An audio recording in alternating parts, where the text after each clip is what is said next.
Hello friends, welcome again to Physio eLearn. I am Dr. Varun and I am back with second part of short answer questions.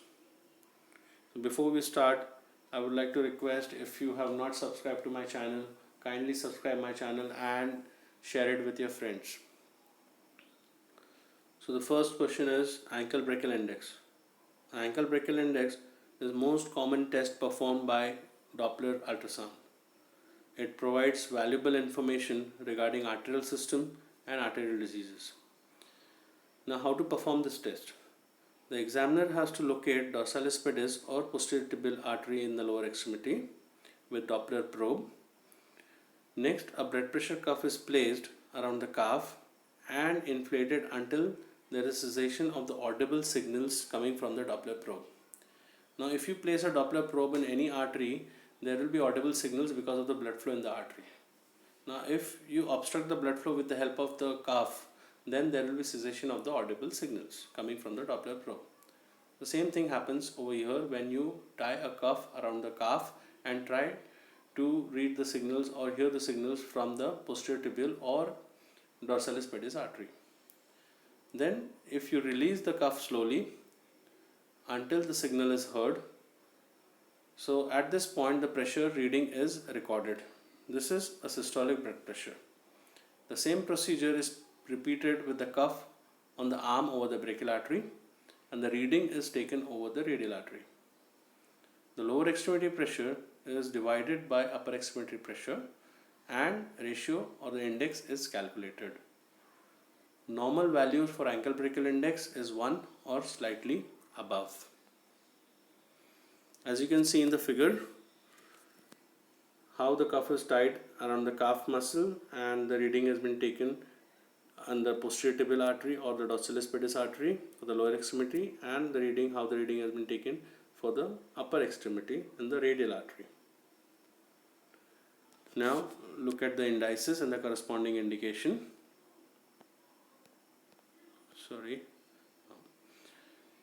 So if the reading is more than 1.2, then it is falsely elevated or arterial disease or diabetes. With the reading more than 1.2, to call it as an arterial disease, then there should be symptoms of intermittent claudication. If the reading is 1.19 to 0.95, then it is considered to be normal.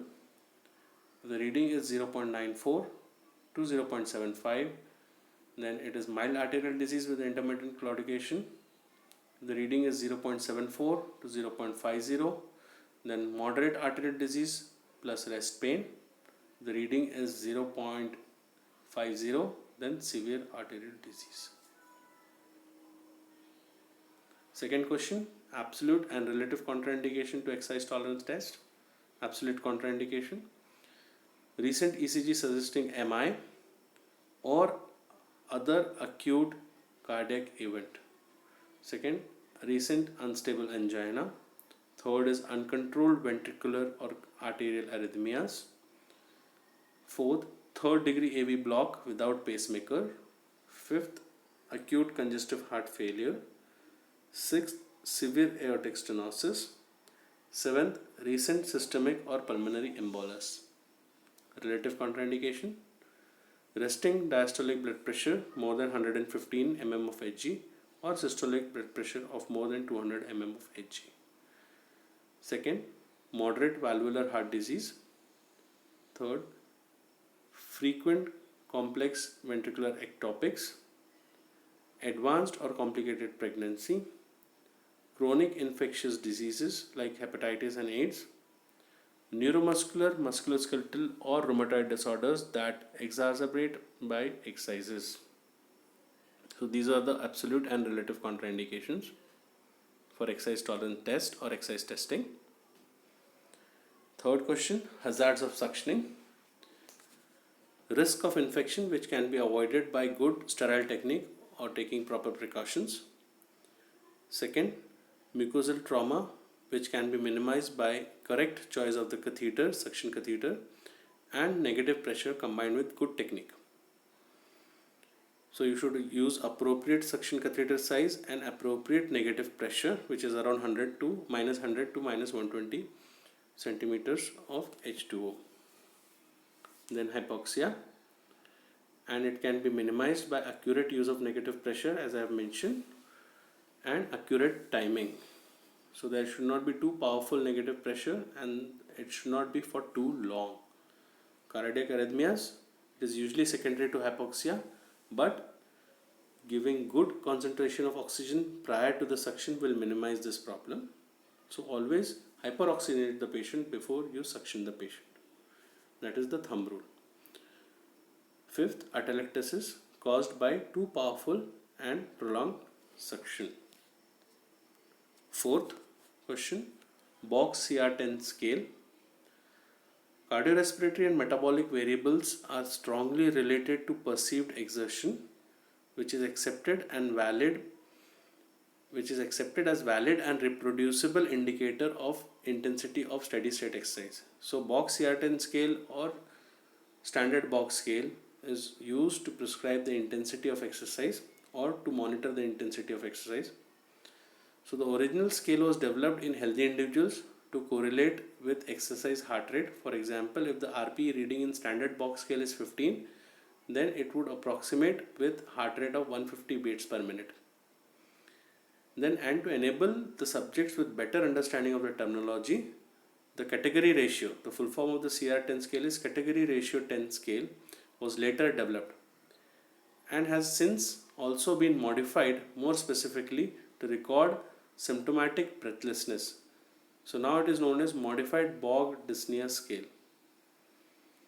This scale is used to prescribe exercise intensity to pulmonary patients because patients with pulmonary disease have poor ventilatory reserves but adequate heart reserves. The use of scale of perceived shortness of breath becomes a useful tool for monitoring exercise intensity by subjective means, as I have mentioned before. Rating of 3 on CR10 scale corresponds to 50% of VO2 max of exercise intensity, or rating of 6 corresponds to 85% of VO2 max of exercise intensity. So for your reference, I have given both the scales, the box CR10 scale on the left and the Bog dyspnea scale on the right. So if the patient says that his rating of perceived exertion is 3 or moderate, then the exercise intensity is around 50% of VO2 max. And if the patient says his rating of perceived exertion is between severe and very severe, then he is exercising at his 85% of VO2 max. So this is the importance of CR10 scale or any box scale. Question number 5, humidification and its uses. Humidification is the method by which humidified air is introduced into the respiratory system or adding moisture to the inspired air. Uses: people whose upper airway has been bypassed with tracheal tube, that is endotracheal tube or tracheostomy tube, people with thick secretions, people on oxygen therapy, patients on invasive and non-invasive ventilators. So this is the definition of humidification and uses of humidification. Going to the next question. Enumerate 3 diagnostic findings of acute MI. So first is the observation or the history, retrosternal chest pain lasting for more than 10 minutes. Second is the Levin sign, that is the clenched fist on the sternum. Patient generally comes to the emergency department by keeping his clenched fist on his own sternum. Then ECG finding of ST segment elevation or Q wave, and then the findings of blood reports, that is raised CPKMB levels or raised troponin T and I levels. So these are the 3 diagnostic findings for acute myocardial infarction. Question number 7, the rule of 9 for burns evaluation. The rule of 9 allows rapid estimate of extent of burns injury. Rule of 9 was developed to rapidly estimate of percentage of the total body surface area burned. The rule of 9 divides the body surface area that are 9% or multiples of 9% of total body surface area. So as you can see in the figure, the upper extremity anteriorly and posteriorly amounts for 9%. Lower extremity anteriorly 9% and posteriorly 9%. Upper back anteriorly 9% and posteriorly 9%. Abdomen and abdomen 9% and lower back 9%. Face and head 9%. Genitalia 1%. So this is rule of 9 for Burns evaluation. Coming to question number 8. Give 3 stages of autogenic drainage. We all know that the autogenic drainage is an airway clearance technique. So autogenic drainage aims to maximize the airflow within the airways to improve the ventilation and clearance of the mucus. 3 stages of autogenic drainage are unstick, collect and evacuate phase. So breathing at the low lung volume is set to mobilize the peripheral mucus. This is the first or the unstick phase. Second, it is followed by the period of breathing around the individual's tidal volume, which is said to be collect mucus from the middle airways, and it is also known as collect phase. Then breathing around the high lung volume, the evacuate phase, it is also known as evacuate phase. Then later the expectoration of the secretion from the central airway is promoted. Now these 3 phases will be more clear in this figure. So these are the figure for lung volumes. So first phase, that is the unstick phase, the patient is breathing in his expiratory reserve volume. So means the volume inside the lung is already low, so it is a low lung volume. The second phase, the patient is breathing in the tidal volume. Okay, so that is the collect phase. And the third phase, when the patient is breathing in the inspiratory reserve volume, that is the high lung volume, and it is known as the evacuate phase. So 3 phases: the unstick, the collect phase and the evacuate phase of autogenic drainage.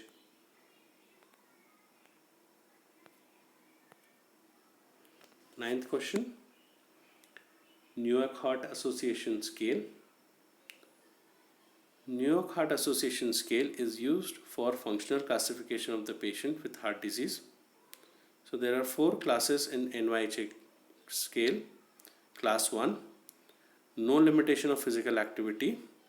Ordinary physical activity does not cause undue fatigue, palpitation, dyspnea or shortness of breath.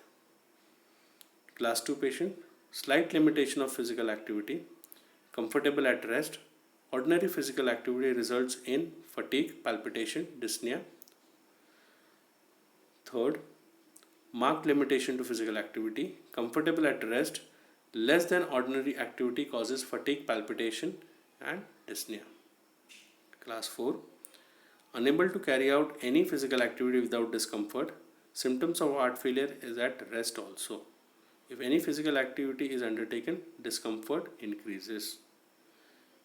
So this is NYHA scale. It is used for functional classification of patient with heart disease.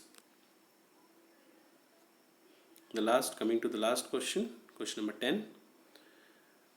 Give any 3 effects of abdominal surgery on pulmonary function. So the first is reduction in forced vital capacity. Second is reduction in functional residual capacity. Third is reduction in forced expiratory volume 1, that is FEV1. All these changes are due to reflex inhibition of the diaphragm, inhibition of the abdominal muscles due to incisional pain, and also due to effects of general anesthesia. So we come to an end of this video. We have discussed 10 short answer questions. Hope all this question answer was easy and clear to you all. So thank you, and kindly like, share and subscribe my channel. See you all soon. Thank you.